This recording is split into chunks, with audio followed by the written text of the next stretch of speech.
ഞാൻ യഹോവയോട് ഉറക്കെ നിലവിളിക്കുന്നു. ഞാൻ ഉച്ചത്തിൽ യഹോവയോട് യാചിക്കുന്നു. അവന്റെ സന്നിധിയിൽ ഞാൻ എന്റെ സങ്കടം പകരുന്നു. എന്റെ കഷ്ടത ഞാൻ അവനെ ബോധിപ്പിക്കുന്നു. എന്റെ ആത്മാവ് എന്റെ ഉള്ളിൽ വിഷാദിച്ചിരിക്കുമ്പോൾ നീ എന്റെ പാതയെ അറിയുന്നു. ഞാൻ നടക്കുന്ന പാതയിൽ അവർ എനിക്കൊരു കണി ഒളിച്ചുവച്ചിരിക്കുന്നു. വലത്തോട്ട് നോക്കി കാണണമേ, എന്നെ അറിയുന്നവൻ ആരുമില്ലല്ലോ.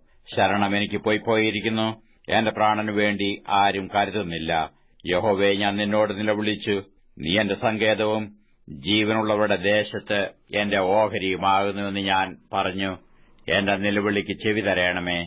ഞാൻ ഏറ്റവും എളിമപ്പെട്ടിരിക്കുന്നു. എന്നെ ഉപദ്രവിക്കുന്നവർ എന്നിലും ബലവാന്മാരാകിയാൽ അവരുടെ കൈയിൽ നിന്ന് എന്നെ വിടുവിക്കണമേ.